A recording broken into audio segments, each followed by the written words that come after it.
새해가 밝았습니다. 첫 주일 예배를 드리고 있습니다. 새해를 맞이하면서 민수기 6장에 기록된 아론의 축복의 기도문을 가지고 여러분들을 축복하기를 원합니다. 금년 한 해 여호와께서 여러분들에게 복을 주시고 여러분들을 지켜주시기를 기원합니다. 여호와께서 여러분들에게 얼굴빛을 비추사 은혜 베푸시기를 축원합니다. 여호와께서 여러분들의 가정과 자녀를 향하여 얼굴을 드사 평강 주시기를 주님의 이름으로 기원합니다. 1931년 8월 16일 그때는 일제강점기였습니다. 그런데 전라북도 전주에서 희한한 장례식이 벌어졌습니다. 49살의 나이로 이보환이라고 하는 남자가 죽었는데 전라도에 살고 있던 수백 명의 거지들과 나무꾼들이 몰려와서 이 장례식은 우리가 주관해야 한다고 주장을 합니다. 그리고 거지들의 호주머니를 각출하여서 돈을 모아서 상여를 꾸미고 장례식을 진행하였습니다. 한국 역사에 초유의 그린장이 이루어지는 날이었습니다. 발인하여 상여가 나가는 날, 전라도에서 모여온 추모객들이 얼마나 많은지 그 만장행렬이 10리나 길게 늘어졌더라. 역사에 남아있는 기록입니다. 이보환이라고 하는 사람이 누구길래? 그는 전라도에서 애꾸는 거지대장으로 알려졌던 사람입니다. 1872년 전라도에서 내로라 하는 양반 부잣집 장남으로 태어났습니다. 그런데 그의 어머니가 지체가 났다 하는 이유로 문중에서 혼례식을 올려주지 않았습니다. 그리하여 식도 올리지 못한 채 젊은 나이로 세상을 떠났습니다. 어머니를 잃어버리고 장남이면서도 계모 밑에서 서자 취급을 받으면서 유년 시절을 보냅니다. 한 번은 그가 홍역을 앓았는데 몸에 신혈이 올라와서 눈이 충혈이 되었습니다. 그러니까 집에서 해준 일이 된장을 가져다가 왼쪽 눈에다가 발라놓고는 낫거나 말거나 방치해버렸습니다. 그로 인하여 눈이 골마서 애꾸눈이 되고 말았습니다. 그가 10살이 되던 1892년 미국 남장로교 테이트라고 하는 선교사가 전주에 와서 복음을 전합니다. 그는 가능하면은 유력한 집안에 먼저 복음을 전하면 파급 효과가 클 것이다 생각을 하고 전라도에서 가장 큰 권세를 가지고 있는 이보환의 아버지 이경호를 찾아가서 예수를 믿으라고 권하였습니다. 그랬더니 서양 귀신을 믿으라고 한다고 하인들을 불러다가 몰매를 때렸습니다. 그래서 몸이 만신창이 되었습니다. 그런데 그해 고종 황제가 선교사들을 나와 같이 대우하라는 칙령을 내립니다. 이로 인하여 이경호 씨는 감령에 붙들려 가서 감옥에 갇히게 됩니다. 이때 선교사가 찾아와서 이분을 방면해 달라고, 용서해 달라고 사또에게 부탁을 합니다. 이경호는 내가 밖에 나가면 꼭 예수를 믿겠다고 약속을 합니다.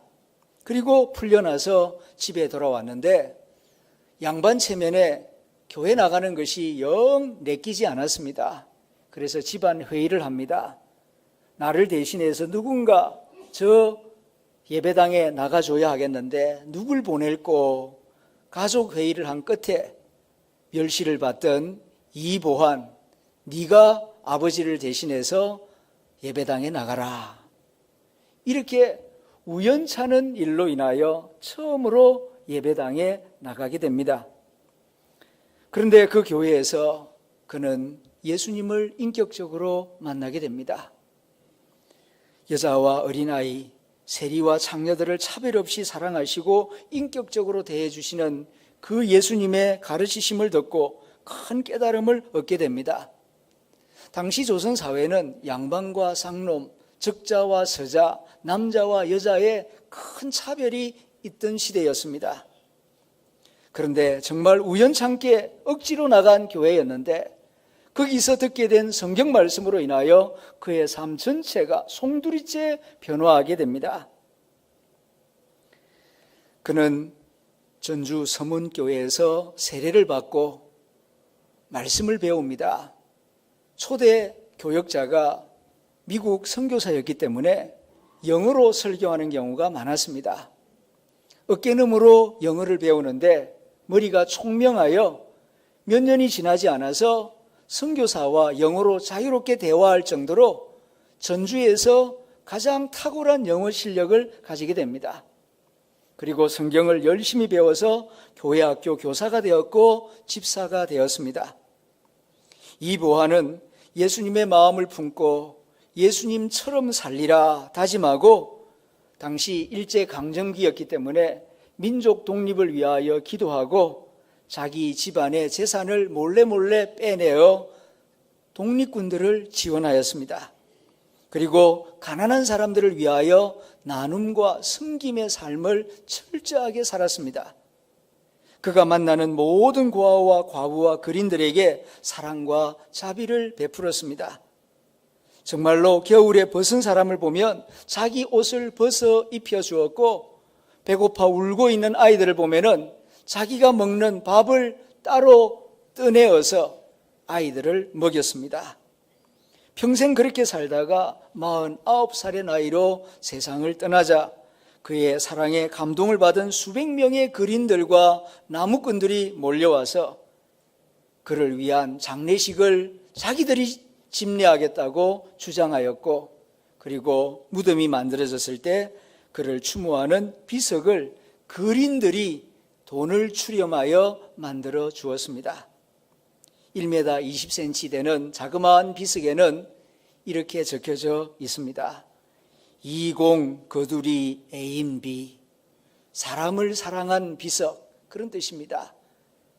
평생 성질, 평생 그가 보여준 성격은 온우 차자, 따뜻하고 후덕하고 그리고 자비로웠다. 견인, 기한, 배가 고프고 추위에 떨고 있는 사람을 보면 해의 옷을 벗어서 급식, 먹을 것을 주었네라.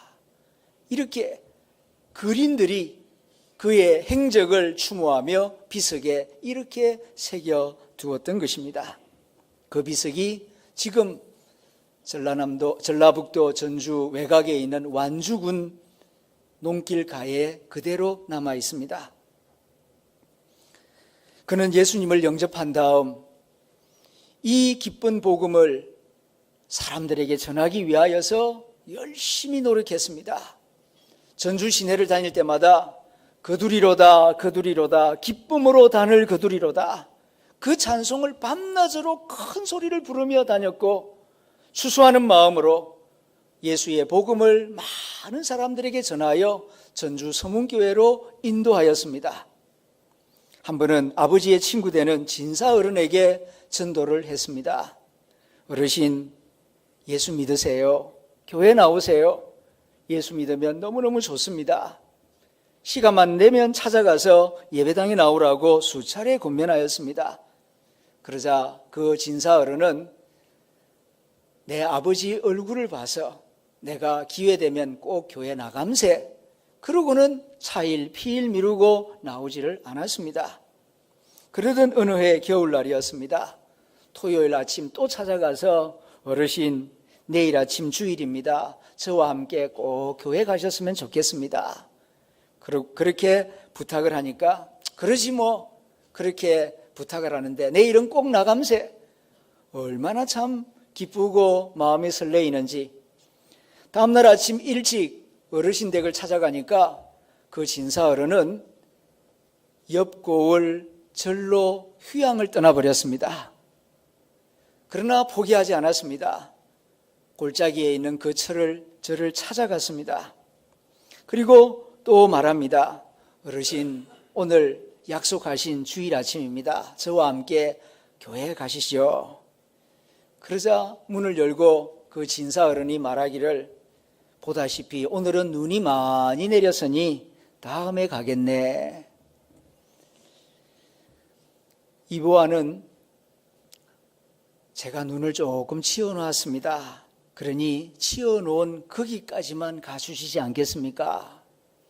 하도 저러니까 아마 절 입구까지 눈을 치웠으니 그까지만 내가 갔다가 돌아오면은 다시는 나에게 근하지 않으리라 생각을 하고 그러지 하고 신발을 신고 따라 나섰는데 눈길이 다 치워져 있는 것입니다. 치워져 있는 데까지는 가겠다고 약속했으니 치워놓은 길은 계속 따라가다 보니 서문교회까지 다 치워놓았습니다. 밤 사이에 그쪽으로 가 있다는 소식을 미리 알고 그렇게 눈길을 다 치워놓고 교회 오기를 기다리고 안내를 했다는 이야기입니다. 길을 가리키는 사람은 있습니다.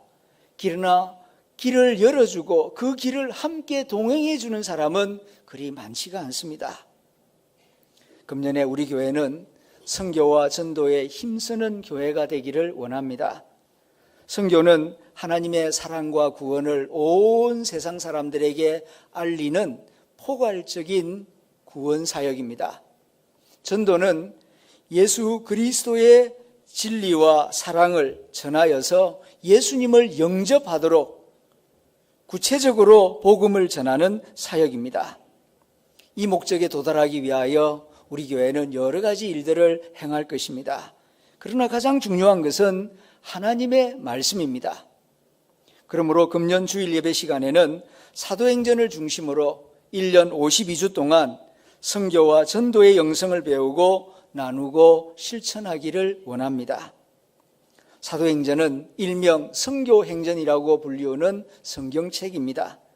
사도행전 안에는 선교와 전도에 힘쓰는 영성, 선교와 전도에 힘쓰는 열정, 선교와 전도를 위한 방법, 선교와 전도를 해나갈 때 경험하게 되는 위기 요인들, 그리고 선교와 전도에 힘쓸 때에 하나님이 베풀어 주시는 능력과 은혜에 대한 말씀이 풍부하게 담겨 있습니다. 오늘은 첫 번째 시간 누가의 심정으로 이런 제목으로 말씀을 전합니다. 사도행전의 저자는 누가입니다. 누가는 시리아 안디옥에서 태어났습니다. 그가 어떻게 예수님을 영접하게 되었는지는 정확하게 잘 모릅니다. 그러나 분명한 것은 그가 예수님을 영접한 다음에는 삶의 우선순위가 분명하게 바뀝니다. 예수님을 알지 못하였을 때에는, 예수님을 믿지 아니하였을 때에는 그의 삶의 첫 번째 관심사는 자신의 행복과 자신의 유익이었습니다. 그러나 예수님을 영접한 다음에는 삶의 우선순위가 바뀌었습니다. 무엇을 하든지 누구를 만나든지 선교가 주된 관심이 됩니다. 이 일을 통하여 이 사람을 만남으로 하나님의 복음을 전하는데 유익이 되는가 손해가 되는가, 모든 일을 선교적 관점에서 생각하고 선택하고 판단하였습니다. 처음에 예수님을 영접한 다음 믿음이 그리 깊지 않았고 예수님에 대해서도 아직 잘 몰랐기 때문에 어떻게 내가 선교에 참여할 것인가를 고민하다가 직접 복음을 전하기보다는 복음을 전하는 일에 헌신한 선교사 바울의 동행자가 되어서 그와 함께 다니며 그의 건강을 챙겨주는 주치의가 됩니다. 그는 결심한 바를 끝까지 지켰습니다. 바울과 동행하기를 원했던 사역자들이 여러 명 있었지만 중간에 포기하고 힘들어서 그만둔 사역자들도 있었습니다.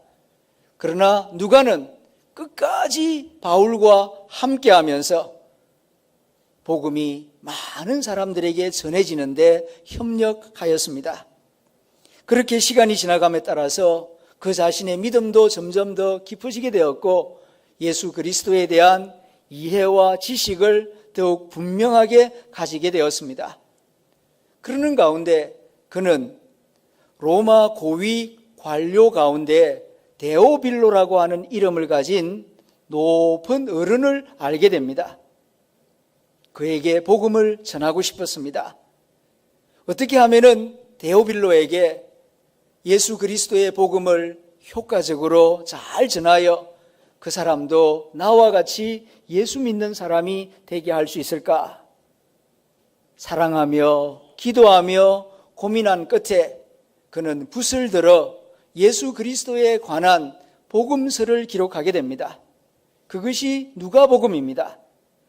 무려 24장에 걸쳐서 예수님의 행하시며 가르치시며 사도들을 택하시며 그리고 성령으로 보내시고 성천하신 일, 이렇게 예수님의 행적을 5가지로 요약하여서 누가복음 24장을 기록하였습니다. 거기서 끝난 것이 아닙니다.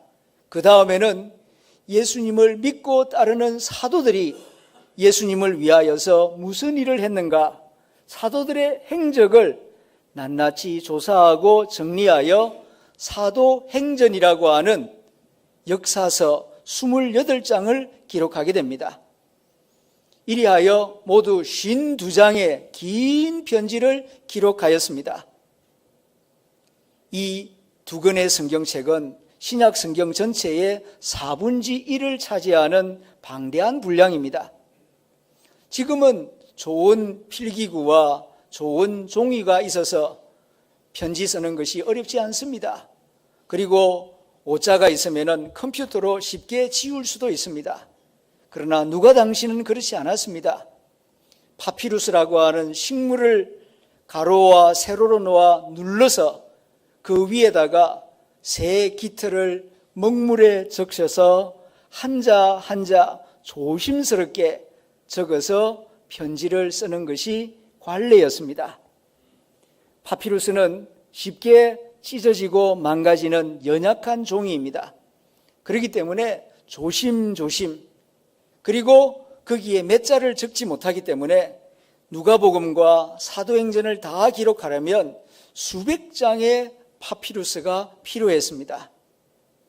단 한 사람을 위하여, 데오빌로라고 하는 한 사람에게 예수의 복음을 전하여 그로 하여금 믿음의 사람이 되게 하기 위하여 이런 각고의 노력과 정성을 아끼지 않았던 것입니다. 누가는 한 사람을 주님께로 인도할 수만 있다면 자기의 시간과 자기의 능력과 인생을 사용하는 것을 결코 아깝게 생각하지 않았습니다. 이렇게 한 영혼을 뜨겁게 사랑하는 마음으로, 기도하는 마음으로 한자 한자 예수 그리스도에 관하여 적고 기록하여 그 편지를 보냈습니다. 이렇게 쓰여진 글을 성령 하나님은 데오빌로 한 개인뿐만 아니라 수많은 생명을 구원하는 하나님의 선교 도구로 지금까지 사용하고 계십니다. 누가는 자기가 쓴 편지가 성경이 되게 하겠다는 욕심을 가지지 않았습니다. 그러나 한 영혼을 진심으로 순수하게 뜨겁게 사랑하는 그 마음을 담아서 시간과 마음을 들여 편지를 쓸 때에 하나님께서는 그 글을 하나님의 영광을 위하여 생명을 구원하는 요긴한 도구로 지금까지 사용하고 계시는 것입니다. 자기 희생이 담긴 사랑의 수고는 언제나 큰 감동을 주는 법입니다. 더구나 주님 안에서 한 영혼의 구원을 위하여 바치는 땀과 눈물과 기도와 수고는 영원한 가치를 지니도록 하나님께서 역사하십니다. 왜냐하면 하나님의 마음이 바로 그런 마음이기 때문입니다. 어떻습니까? 오늘 이 설교를 듣는 여러분들도 누가의 심정으로 오늘부터 하루에 단 한 줄이라도 주님 안에서 누군가를 뜨겁게 사랑하고 섬기기 위한 글을 써보시기를 권합니다. 주님께서 나에게 주셨던 은혜를, 주님께서 나에게 주셨던 깨달음을, 주님께 드렸던 나의 회개 기도를, 그리고 주님 안에서 사랑할 수밖에 없는 사람들에 대한 사랑의 고백을 겸허하게 기록해 두십시오. 그리고 그 기록을 아직 고이 잠든 아내의 머리맡에 두십시오. 그 기록을 아직 퇴근하지 않은 남편의 책상 위에 두십시오. 그 기록을 등교하는 아이의 책가방 속에 넣어 두십시오. 주님 안에서 사랑할 수밖에 없는 그 사람에게 우편으로 붙여드리십시오. 하나님 안에서 영혼을 사랑하는 마음으로 당신이 쓴 한 줄의 글을 성령 하나님께서 기쁘게 사용하실 것입니다. 금년에는 한 사람, 나의 데오빌로를 위하여 누가의 심정으로 사랑하고 기도하고 기쁘게 수고할 수 있기를 기원합니다. 그리하면 틀림없이 행복한 한 해가 될 것입니다. 요즘 언론을 보면 뜨는 스타들의 몸값에 대한 기사가 나올 때가 있습니다. 제일 먼저 관심을 끄는 스타는 축구선수 손흥민입니다. 그의 몸값이 얼마나 되는가? 중국 축구 대표팀 전체를 합친 것보다 3배 이상 많다고 합니다. 구체적으로 얼마인가? 5천만 파운드라고 합니다. 엄청난 금액입니다. 우리 돈으로 환산해 보면 연봉 710억 원입니다. 그 다음으로 관심을 끄는 스타는 야구선수 류현진입니다. 미국에서 활약하고 있지 않습니까? 그의 몸값이 얼마인가? 1천만 달러라고 합니다. 우리 돈으로 110억 원입니다. 굉장하지 않습니까? 그런데 이렇게 높은 몸값을 받으면 몸값을 반드시 해야 합니다. 높은 연봉을 받는데 몸값을 제대로 하지 못하고 경기 성적이 지지부진하면은 퇴출당하고 마는 것입니다. 이제 우리에게 물어봅니다. 우리의 몸값은 얼마나 될까요? 주님 앞에 나와 예배드리고 있는 저의 몸값, 여러분의 몸값은 과연 얼마나 될까요? 1억이 될까요? 100억이 될까요? 아니면 1000억이 될까요? 아닙니다.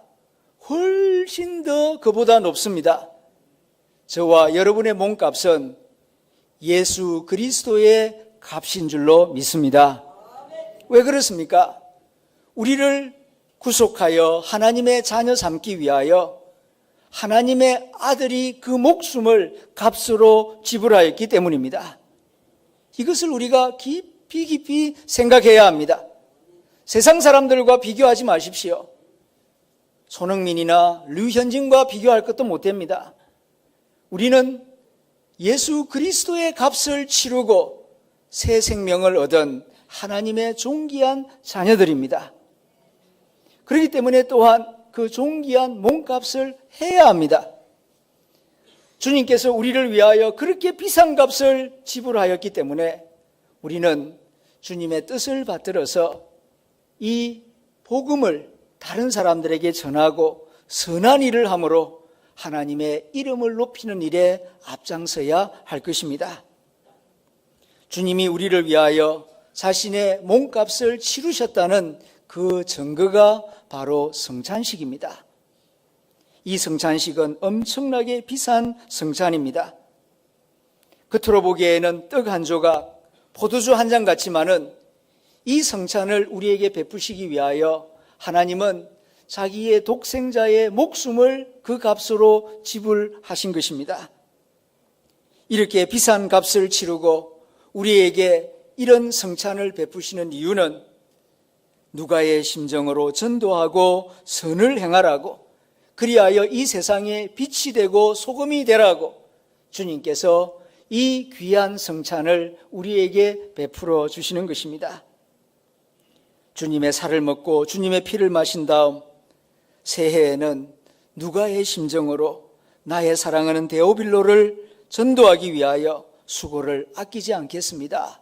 결단하는 시간이 여러분 마음속에 있기를 기원합니다. 기도하겠습니다.